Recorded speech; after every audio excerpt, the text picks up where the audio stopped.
नमस्कार, सवाल इंडिया का में आपका स्वागत है। मैं हूं अखिलेश शर्मा। बांग्लादेश में 7 जनवरी को चुनाव होने वाले हैं। चुनाव से पहले ही अनुमान लगाया जा रहा है कि बांग्लादेश की प्रधानमंत्री शेख हसीना चौथी बार सत्ता में आ सकती है। इसका कारण यह है कि देश के प्रमुख विपक्षी दल जिन्होंने चुनाव का बहिष्कार कर दिया है, इसीलिए शेख हसीना के आगे का रास्ता साफ हो गया है। दरअसल विपक्षी दलों का यह आरोप है कि सत्ता में रहते हुए शेख हसीना चुनाव साफ सुथरे तरीके से नहीं होने देंगे। वहीं शेख हसीना ने अपनी पार्टी और कार्यकर्ताओं को हिदायत दी है कि वो किसी भी तरह की हिंसा में शामिल ना हों। उन्होंने कहा कि जिसे चाहो उसे वोट दो, लेकिन शांतिपूर्ण माहौल बनाकर रखो। तो इन सब विवादों के बीच रविवार 7 जनवरी को बांग्लादेश में चुनाव होने जा रहे हैं। बीएनपी और दूसरी दलों ने 28,000 कार्यकर्ताओं को जेलों में डाल कर रखा गया है। पूर्व प्रधानमंत्री खालिदा जिया की पार्टी बीएनपी ने चुनाव का बहिष्कार किया हुआ है। बीएनपी केयर टेकर सरकार की मांग कर रही है। इसी पर चर्चा करने के लिए हमारे साथ कुछ खास मेहमान मौजूद हैं।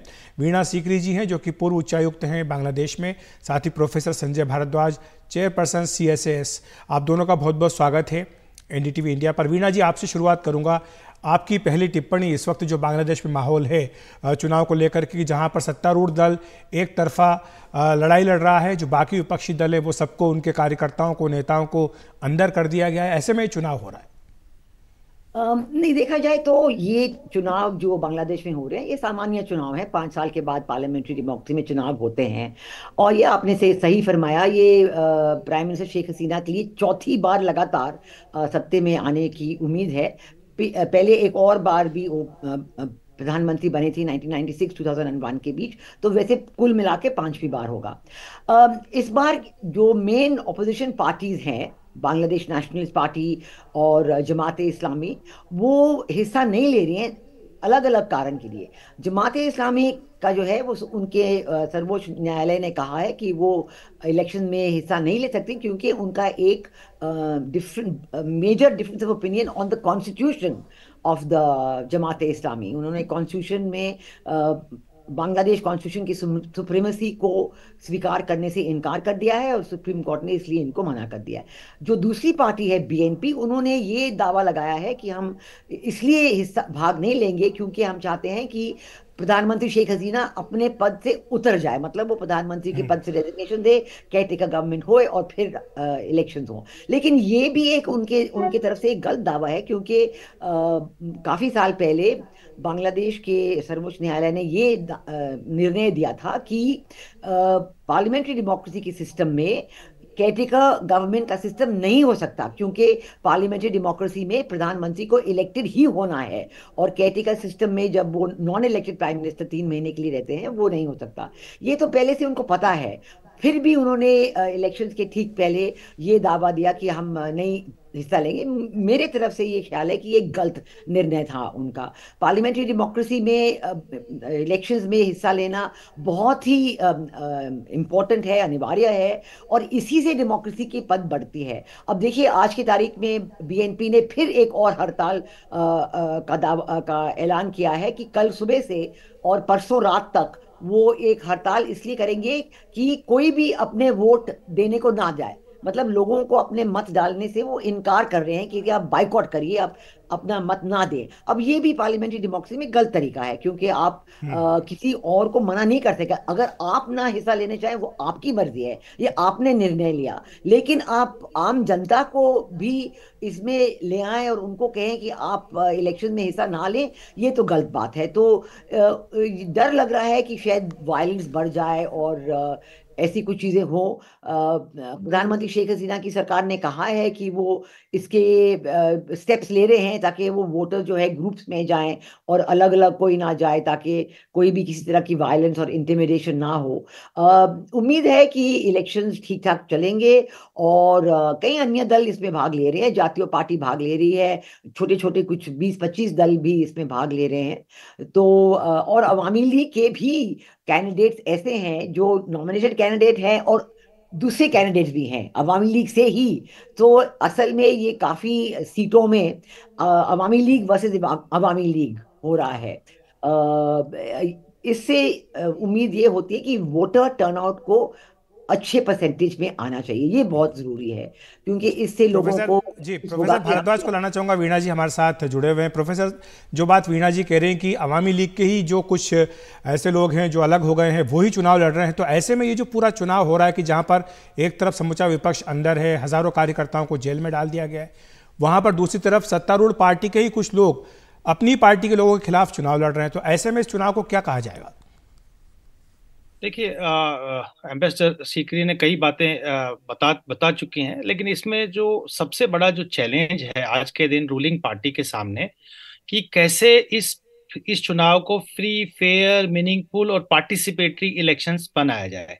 अब इसमें सवाल आता है कि पार्लियामेंट्री डेमोक्रेसी में मल्टी पार्टी सिस्टम होता है। मल्टी पार्टी सिस्टम में एक जो अलायंस है वो पार्टिसिपेट कर रहा है, उसी के साथ दूसरा जो पॉलिटिकल पार्टी, जिसको मैं कहूंगा आज के दिन थर्ड लार्जेस्ट पार्टी, जातीय पार्टी, वो भी पार्टिसिपेट कर रही है।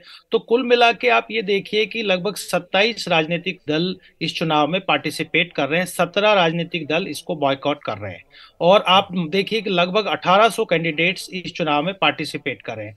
चैलेंज ये है कि इस चुनाव को कैसे पार्टिसिपेटरी एक्सेप्टेबल चुनाव बनाया जाए। अब इसमें अपोजिशन पॉलिटिकल पार्टीज हैं, कुछ पार्टीज हैं जो नई पार्टीज इमर्ज हुई हैं, उनका वोट बैंक बहुत ज्यादा नहीं है, जैसे तृणमूल बीएनपी हैं, बांग्लादेश कांग्रेस पार्टी है, सुप्रीम पार्टी है, कई नए दल जो इमर्ज हुए हैं वो बेसिकली पार्टिसिपेट कर रहे हैं।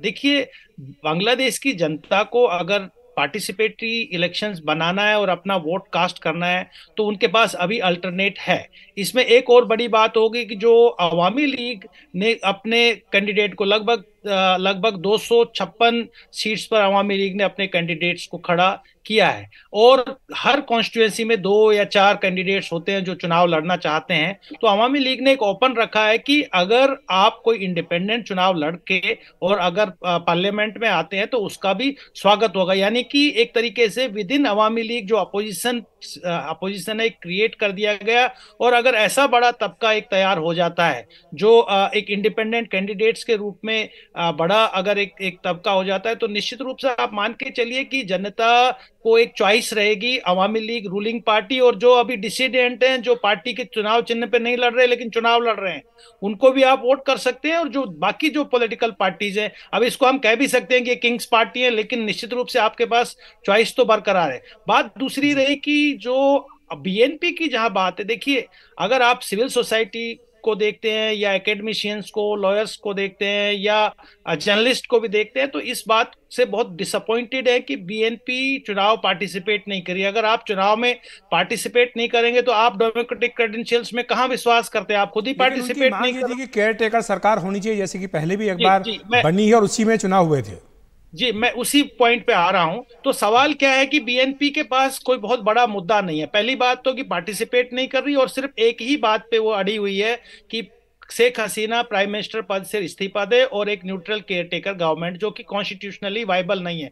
क्योंकि ये बात बांग्लादेश देख चुका है कि केयरटेकर गवर्नमेंट्स भी कॉन्स्टिट्यूशन का वायलेशन कर सकती है। 2006 से 2008 के बीच में 2 साल तक केयर टेकर गवर्नमेंट रही, जो कि कॉन्स्टिट्यूशन प्रोविजन के खिलाफ है। 3 महीने के भीतर केयर टेकर गवर्नमेंट को करना चाहिए। लेकिन प्रॉब्लम यहां नहीं है। मैं अखिलेश जी एक बात कहना चाहूंगा, प्रॉब्लम अपोजिशन पॉलिटिकल फोर्स के साथ में है कि जो बीएनपी है आज के दिन बहुत वीक पॉलिटिकल पार्टी बन चुकी है। अभी उसके पास फाइनेंशियल क्राइसिस है, तीन टेन्यूर से वो सत्ता से बाहर है, और जो उनकी मुखिया है वो अभी बहुत बीमार है, 90 साल की है, और तारिक रहमान लंदन से पार्टी को चला रहे हैं। और जो पार्टी का जो लोकल कार्डर है उनको स्पेस दिया नहीं जा रहा। तो इससे क्या हो रहा है कि लोकल कार्डर भी बहुत डिसअपॉइंटेड है, और तारिक रहमान को एप्रीहेंशन है कि अगर चुनाव हो गए और अगर वो कहीं सत्ता में आ गए तो तारिक रहमान तो प्रधानमंत्री बनेंगे नहीं, कोई दूसरा आदमी बन जाएगा और परिवार से ये सत्ता छिन जाएगी। एक एप्रीहेंशन है। तो एक तरीके से ये इसको बदनाम करने वाली कि Awami League ruling party free fair election नहीं कर रही और आप अंतर्राष्ट्रीय कम्युनिटी को मोबिलाइज करिए। जी, वीणा जी के पास आना चाहूंगा। वीणा जी, एक दूसरी बात ये कि जो ग्लोबल पावर्स है जिनके बीच में आज वैश्विक मंच पर संघर्ष छिड़ा हुआ है, वो भी एक तरह से इस बांग्लादेश के चुनाव को अपने थिएटर के तौर पर इस्तेमाल कर रही हैं। रूस और चीन, उनकी भूमिका, एक अमेरिका की भूमिका जो बीएनपी के साथ खड़ी हुई दिखाई दे रही है। बीएनपी के नेता तो खुल के ये बात कह भी रहे हैं। अमेरिका जो वीज़ा सैंक्शंस की बात भी कर रहा है। तो ऐसे में ये जो ग्लोबल पावर्स का इसमें रोल आ रहा है, इस पर आप क्या कहेंगे? ये बीएनपी और जमात ने इकट्ठे मिलके बहुत बड़ी कोशिश की है कि ये एक इंटरनेशनल मुद्दा बन जाए और अंतर्राष्ट्रीय मुद्दा बन जाए, और सारे देशों में उन्हें ये अफवाहें फैला दी हैं कि देखो हमारे लोग जेल में डाले जा रहे हैं, और हम ऐसी इलेक्शन में पार्टिसिपेट नहीं करना चाहते जिसमें शेख हसीना प्रधानमंत्री हो। वो बिल्कुल मतलब और हर 5 साल लगातार 3 बार ये कोशिश करते हैं। पिछली बार इलेक्शन 2008-9 में हुए थे, जब प्रधानमंत्री शेख हसीना को बहुत बड़ी बहुमत से इलेक्शन जीती थी। उसके बाद 2014 में बीएनपी ने बॉयकॉट किया, और सब लोग तब कह रहे थे कि अगर वो खड़े होते उन इलेक्शंस में तो शायद वो जीत जाते, क्योंकि एंटी इनकम्बेंसी फैक्टर तो हमेशा होता ही है। 2018-19 में जो इलेक्शन थे वो पार्टिसिपेट किए, लेकिन जो उनके गिने चुने लोग थे जिन्होंने जीता वो भी पार्लियामेंट में नहीं गए। तो BNP staying outside the parliamentary democracy ये उनके लिए लाभदायक नहीं है। लेकिन वो जरूर अंतर्राष्ट्रीय स्तर पे ये दिखाना चाहते हैं कि बांग्लादेश में एंटी डेमोक्रेटिक फोर्सेस हो रही हैं।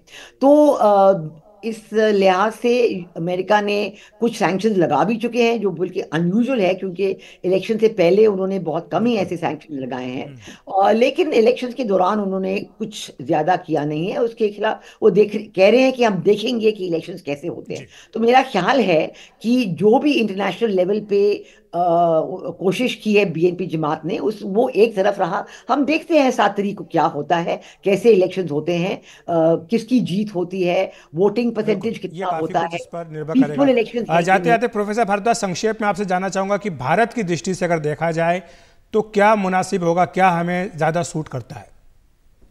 देखिए, इसमें सूट करने वाली बात नहीं है। देखिए, भारत हमेशा उन ताकतों के साथ में है जो राजनीतिक स्थायित्व की बात करते हैं और विकास की बात करते हैं। और जब से शेख हसीना सत्ता में रही है, निश्चित रूप से भारत के साथ एक डेवलपमेंटल पार्टनरशिप हमने डेवलप की है, और कई तरीके से बांग्लादेश हमारे लिए बहुत महत्वपूर्ण है। चाहे वो नॉर्थ ईस्ट के कॉन्टेक्स्ट में देख लीजिए, या आप हमारी एक्ट ईस्ट पॉलिसी को देख लीजिए, या सिक्योरिटी के पर्सपेक्टिव में देख लीजिए। तो निश्चित रूप से मान के चलिए कि अगर अवामी लीग सत्ता में रहती है तो जो ये डेवलपमेंटल पार्टनरशिप एक डेवलप की है वो कंटिन्यू करेगी। भारत बांग्लादेश के साथ लार्जेस्ट पार्टनर, ट्रेड पार्टनर हो गया जी। है। Largest line of credit Bangladesh को दी है। लेकिन एक बात मैं और जोड़ना चाहूंगा अखिलेश जी, जी, जो आप समय कम मैडम है से, थोड़ा प्रोफेसर भारद्वाज। बिल्कुल। देखिए, अमेरिका का क्या है, अमेरिका डेमोक्रेसी और टेररिज्म को अपने स्ट्रेटेजिक इंटरेस्ट के साथ में लिंक करते हैं।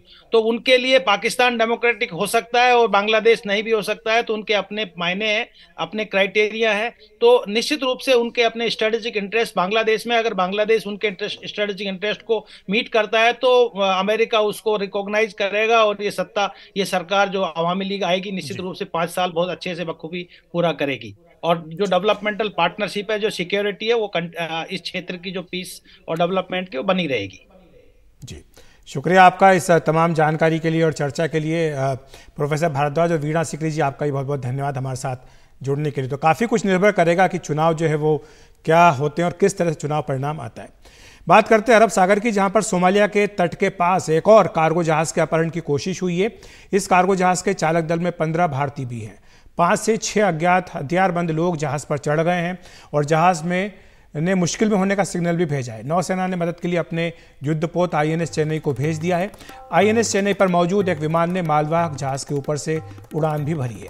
हाल के दिनों में अरब सागर, लाल सागर और अदन की खाड़ी में लगातार व्यापारिक जहाज़ों पर हमले की घटनाएं सामने आ रही हैं। हालात को देखते हुए नौसेना ने अरब सागर में निगरानी बढ़ा दी है। नौसेना ने डिस्ट्रॉयर और फ्रिगेट्स भी अरब सागर में तैनात कर दिए हैं।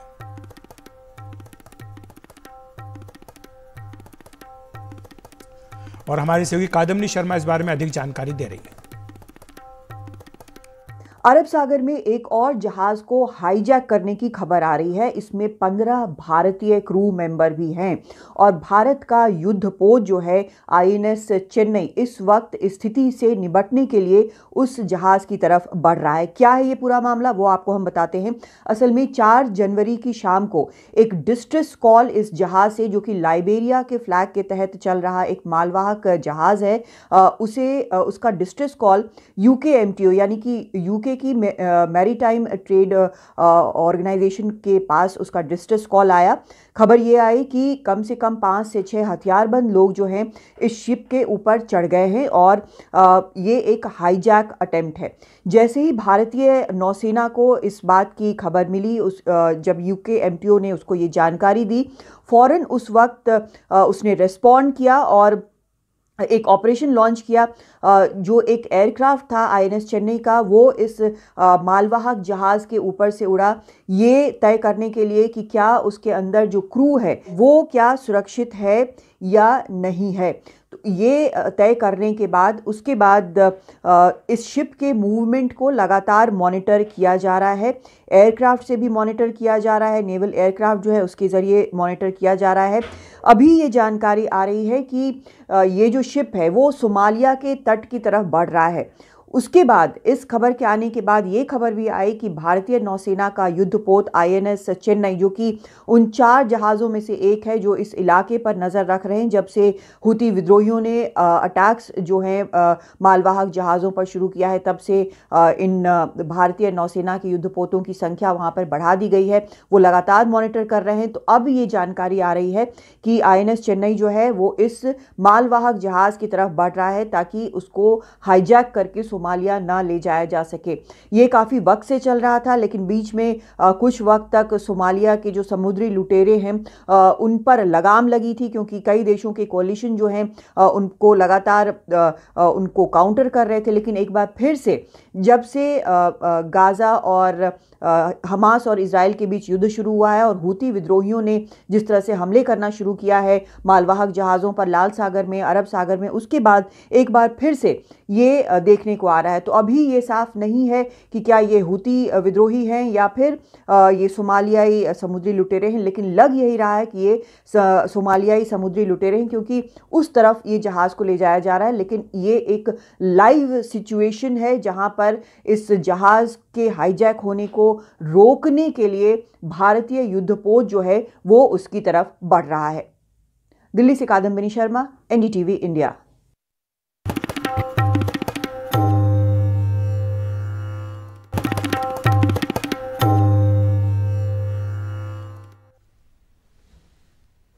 ईवीएम के मुद्दे पर चुनाव आयोग ने कांग्रेस को जवाब दिया है। दरअसल विपक्षी आईएनडीआईए गठबंधन ने चुनाव आयोग के सामने ईवीएम का मुद्दा एक बार फिर उठाया था।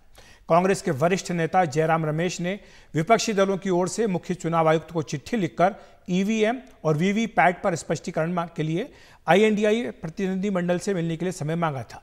इस पर आज ईसीआई ने कहा कि ईवीएम से छेड़छाड़ असंभव है।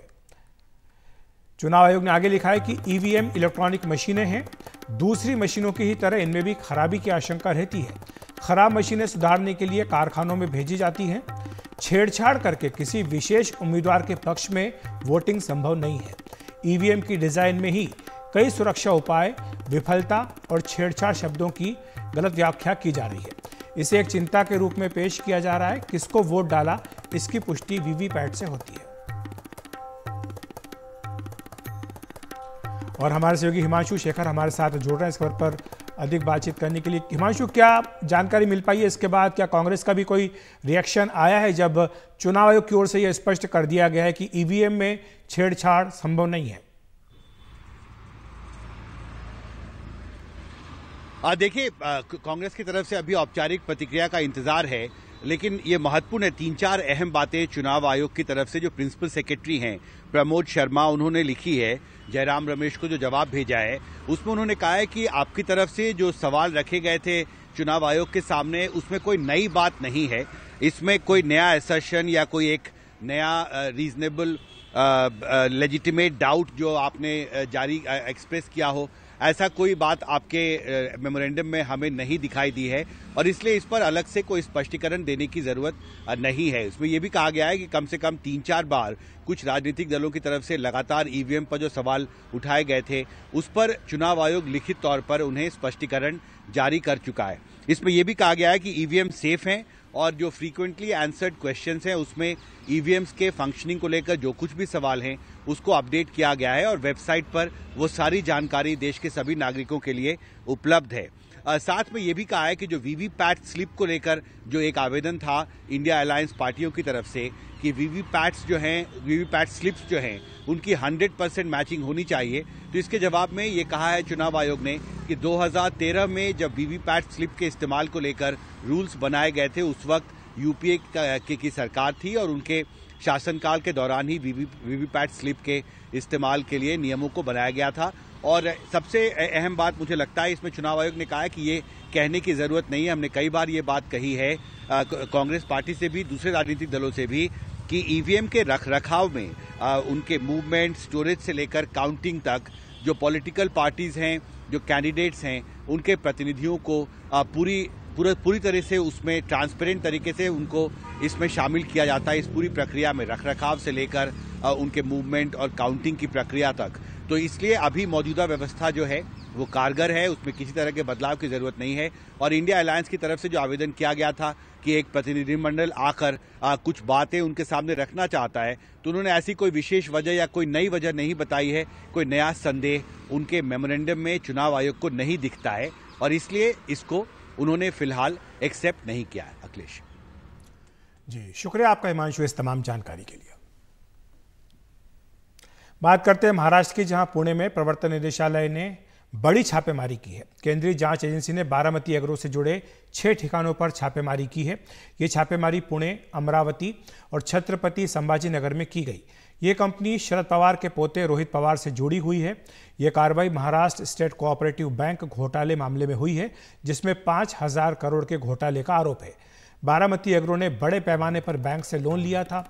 बैंक के बोर्ड ऑफ डायरेक्टर में शरद पवार के करीबी थे और उन्होंने बारामती एग्रो सहित कई ऐसी कंपनी को लोन दिया जो बाद में डूब गई।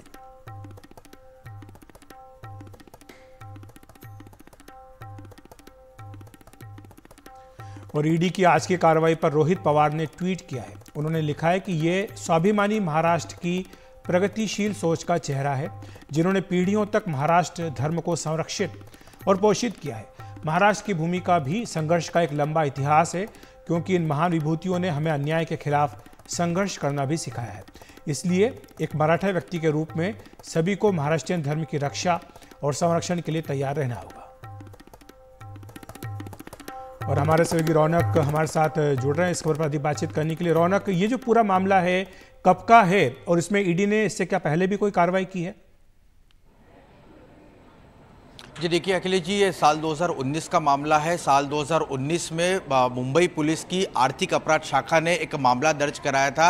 महाराष्ट्र स्टेट कोऑपरेटिव बैंक का जो 5,000 करोड़ का कथित घोटाला बताया जाता है, उस मामले में मुंबई पुलिस ने इन्वेस्टिगेशन भी शुरू किया था। अजीत पवार समेत 70 ऐसे लोग थे जिनके खिलाफ ये शिकायत जो है वो दर्ज कराई गई थी और जिसके बाद मुंबई पुलिस ने इसका इन्वेस्टिगेशन किया, लेकिन सबूत के पूरे ना मिलने की वजह से क्लोजर रिपोर्ट जो है वो कोर्ट के सामने दायर की थी, जिसका ईडी ने विरोध किया था। और उसी मामले को लेकर प्रवर्तन निदेशालय ने बारामती एग्रो पर ये छापेमारी की है। और मुख्य तौर पर जो आरोप है वो ये है कि महाराष्ट्र स्टेट कोऑपरेटिव बैंक से बड़े पैमाने पर लोन लिया गया और वो लोन जो है वो बाद में नहीं जो है वापस कर सके और पूरा पैसा जो है वो डूब गया। लेकिन बारामती एग्रो की अगर बात की जाए तो रोहित पवार इस पूरे बारामती एग्रो को कंट्रोल करते हैं, जो कि शरद पवार के पोते हैं, महाराष्ट्र में एनसीपी के विधायक है। और फिलहाल अगर बारामती एग्रो की स्थिति देखी जाए तो बहुत ही प्रॉफिट मेकिंग ऐसी इस तरह की वो ऑर्गेनाइजेशन जो है वो देखने को मिलती है। उसके बावजूद इतने बड़े पैमाने पर लोन लेकर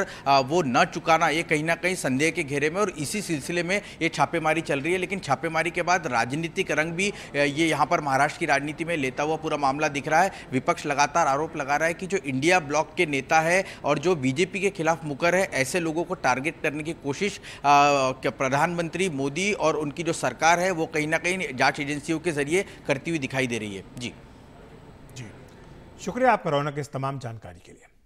वक्त एक ब्रेक का, ब्रेक के बाद तुरंत हाजिर होते हैं।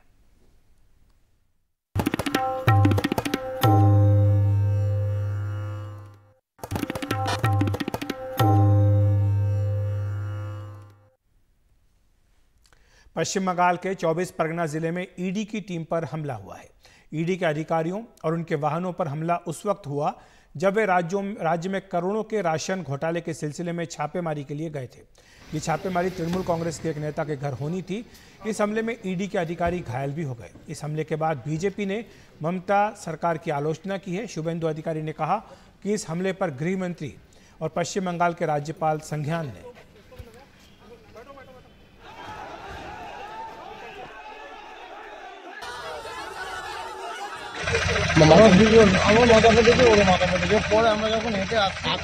কজন ছিলেন? আমরা টিমে 8 জন ছিলাম।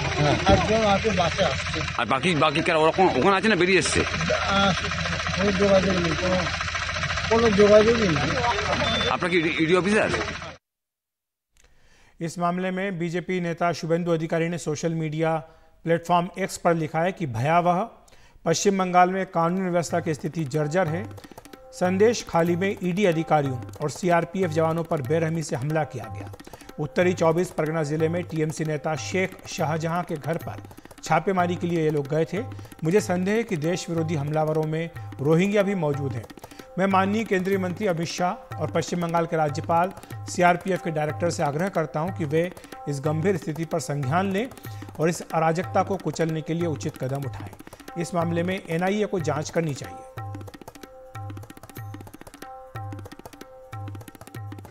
सत्तारूढ़ पार्टी के गुंडों ने, दरिंदों ने जो हमला बोला है आज ईडी के ऑफिसरों के खिलाफ, इसमें ये जगजाहिर होते हैं कि बंगाल में कानून और व्यवस्था की हाल कितना बुरा होते जा रहे हैं। आज तो जख्म हुए, अगले तारीख खून भी हो सकते हैं। सेंट्रल इन्वेस्टिगेटिंग एजेंसी का जो ऑफिसर लोग और उनका साथ जो सेंट्रल फोर्स था वो बुरी तरह प्रोवोक कर रहा था, इंस्टिगेट कर रहा था लोकल पीपल को, इसलिए लोकल पीपल रिटेलिएट किया spontaneously. If government fails in its basic duty, then the Constitution of India will definitely take its course.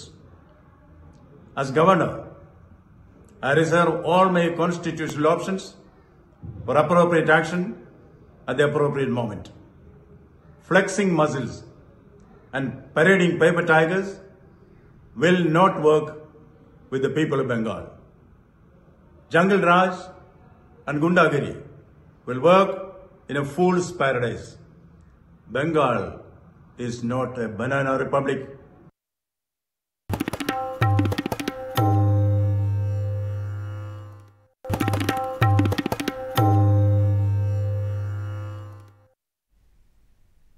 Mumbai में आज दाऊद इब्राहिम की 4 संपत्तियों की नीलामी हुई। 2 प्रॉपर्टी के लिए किसी ने बोली ही नहीं लगाई। एक प्रॉपर्टी 3,28,000 में बिकी और एक 15,000 रुपए की प्रॉपर्टी थी जो 2 करोड़ से भी ज्यादा में बिकी है। हमारे सहयोगी सुनील सिंह फोनलाइन पर मौजूद हैं इस खबर के बारे में अधिक जानकारी देने के लिए। ये जो 15,000 की प्रॉपर्टी थी 2 करोड़ में बिकी है, क्या कारण है इसका? क्या प्राइम लोकेशन पर थी ये सुनील? देखिए अखिलेश, ये जब हमने भी सुना तो एकदम से हैरान हो गए, और लेकिन जब पता चला कि ये प्रॉपर्टी खरीदने वाले अजय श्रीवास्तव दिल्ली के वही वकील हैं जो कि पिछले कई सालों से, यानी 2000 से जब भी बोली लगती है तो वो इसमें हिस्सा लेते हैं, और उनका मुख्य जो उद्देश्य है वो है दाऊद की दहशत को खत्म करना। तो उसके पहले भी उनकी 2-3 प्रॉपर्टी वो खरीद चुके हैं। तो इस बार उन्होंने ये प्रॉपर्टी की जो बोली लगाई वो 15,000 जो प्रॉपर्टी थी उसका बंद लिफाफा बता रहे थे वो कि 2 करोड़ 1 लाख में। अभी कुछ देर पहले मेरी उनसे फोन पे बात हुई और जब मैंने पूछा कि आपने क्या सोचकर 15,000 रुपए की प्रॉपर्टी का इतनी बड़ी कीमत आपने लगाई है, तो उनका कहना है कि मेरा मकसद ये है दाऊद की दहशत को खत्म करना, और मैं जो है वो काम करता हूँ जो कोई नहीं कर सकता है। तो लिहाजा ये मैंने अपने हिसाब से बोली लगाई थी और आगे जो होगा उसमें मैं जो प्रक्रिया है उसकी पूरी करूंगा, ये उनका कहना था। और असली जो मकसद उनका जो बार बार वही बता रहे हैं कि दाऊद की जो दहशत है, कोई पहले आगे नहीं आ रहा था साल 2000 तक। हालांकि मैं 2000 में मैंने जब प्रॉपर्टी ली उसमें से एक प्रॉपर्टी अभी भी लिटिगेशन में है, मैं कानूनी लड़ाई लड़ रहा हूँ, लेकिन मैं पीछे नहीं हटा। दूसरी जो हवेली है वो मैं ऑलरेडी ले चुका हूँ, जहाँ पर सनातन संस्था की पाठशाला में खोलने वाला हूँ, और ये प्रॉपर्टी भी हमने ली है। अगले इसका क्या करूंगा ये इसका मैं बाद में बताऊंगा, लेकिन मेरा उद्देश्य जो है फिलहाल वही है कि जो देशद्रोही है दाऊद का संपत्ति है उसको दहशत है उसको खत्म करना, और इसीलिए मैंने अपनी तरफ से ये बोली लगाई। शुक्रिया सुनील इस तमाम जानकारी के लिए।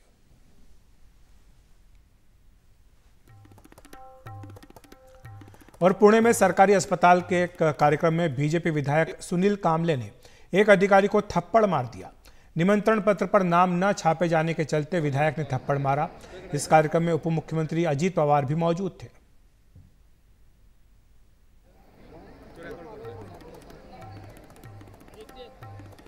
और सवाल इंडिया का में इतना ही। नमस्कार।